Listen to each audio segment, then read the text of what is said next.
কে কেমন দিলাম? পুতিন কাকু বলে মাঝে মাঝে কি কেমন দিলাম। আমরা তো ভাই ভয় পেয়ে গেছিলাম যে ন্যাটোর ডরে কি ভ্লাদিমির পুতিন এমন সিদ্ধান্ত নিছে, কিন্তু ঘটনার টুইস্ট তো ছিল অন্য জায়গায়। কাকু অবশ্য এক লাইন বলে এক লাইন মনে প্যাডের ভিতরে রাখে। দ্বিতীয় আয়াতরা যখন সামনে আসছে তখন বুঝতে পারলাম যে যুদ্ধ নিয়ে কেন পুতিনের এমন সিদ্ধান্ত। ইউক্রেনে প্রবেশ করেছিল লুহান্স্ক এবং দনেস্ক নামক দুটি প্রদেশে, যেখানে রাশিয়ার সমর্থিত মানুষের সংখ্যা বেশি, সেই অঞ্চলগুলোকে নিজেদের আয়ত্তে নেওয়ার জন্য। কিন্তু এখন খেলা বদলায় গেছে, ইউক্রেনকেই টোটালি শাসন করতে চান ভ্লাদিমির পুতিন। তাহলে প্রেসিডেন্ট জেলি, যদিও সে এই মুহূর্তে ক্ষমতা ওভার হয়ে গেছে, তার অলরেডি ইউক্রেনের নির্বাচন যেই থাকার কথা সেটা কিন্তু সরে গেছে। জেলে নির্বাচন হইতে দিচ্ছে না, জনগণ নির্বাচন চাচ্ছে। এটা নিয়ে কিন্তু সাবেক সেনাপ্রধান যিনি ছিলেন তাকে বরখাস্ত করা হয়েছে।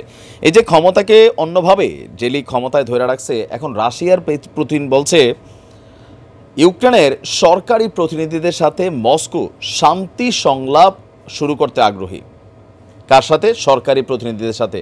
তবে সেই সংলাপ দেশটির বর্তমান প্রেসিডেন্ট জেলির সাথে বা জেলির নেতৃত্বাধীন সরকারের সাথে না।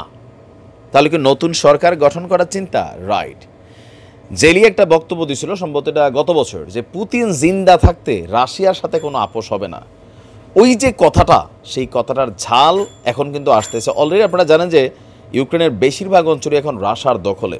কার্যত ইউক্রেন একটা স্থবির রাষ্ট্র ব্যবস্থায় পরিণত হয়েছে। পুতিন বলছেন সাংবিধানিক মেয়াদ শেষ হয়ে যাওয়ায় জেলেনস্কি এখন আর ইউক্রেনের বৈধ প্রেসিডেন্ট নন। আমি এই কথাই বলছিলাম যে ইউক্রেনের নির্বাচন জনগণ চায়। এখন ইউক্রেনে যদি প্রেসিডেন্ট পরিবর্তন হয় তাহলে কি হবে? যুদ্ধটা বন্ধ হয়ে যাবে।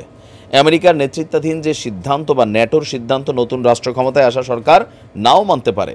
আর যে সাবেক সেনাপ্রধান ছিলেন তিনি কিন্তু যুদ্ধটাতে অনেকটা অনীহা প্রকাশ করেছেন লাস্টের দিকে আয়সা, যে যুদ্ধটা আমরা কিসের জন্য করতেছি, মানে কি কারণে যুদ্ধ করতেছি, আমাদের যুদ্ধের মোটিভটা কি। বেলারুশের রাজধানী মিনস্কে এক সংবাদ সম্মেলনে ইউক্রেনের যুদ্ধবিরতি সংক্রান্ত যেই ডিক্রি জারি করেছে ভ্লাদিমির পুতিন, একটা প্রশ্ন ছিল পুতিন কাকুর সামনে।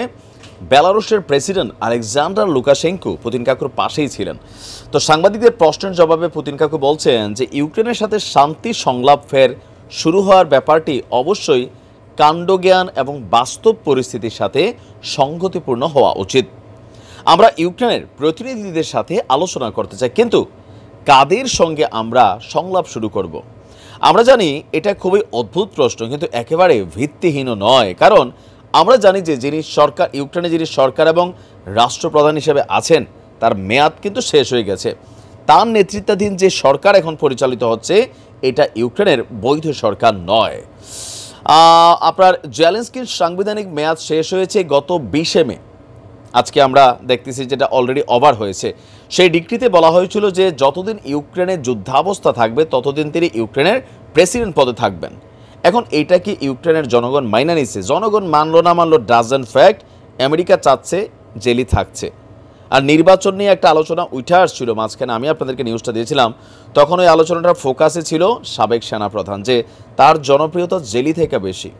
নির্বাচন হলে জেলি প্রেসিডেন্ট পদ হারাবে, আর জেলি পদ হারাই ফেললে এই যে পশ্চিমাদের এই যে তাবেদারি বা পারপাসটা কে সার্ভ করবে?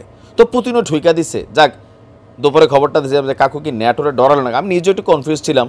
তো ফাইনালি এখন বুঝতে পারলাম মাতরে বেচালামো কি কইলি ফুত, এমন দাম কমো কেউ কিনতো না। বিষয়টা এই জায়গাতে আটকাছে। পুতিন কাকু ঝুঁকে নাই নাকি? ভালো থাকো।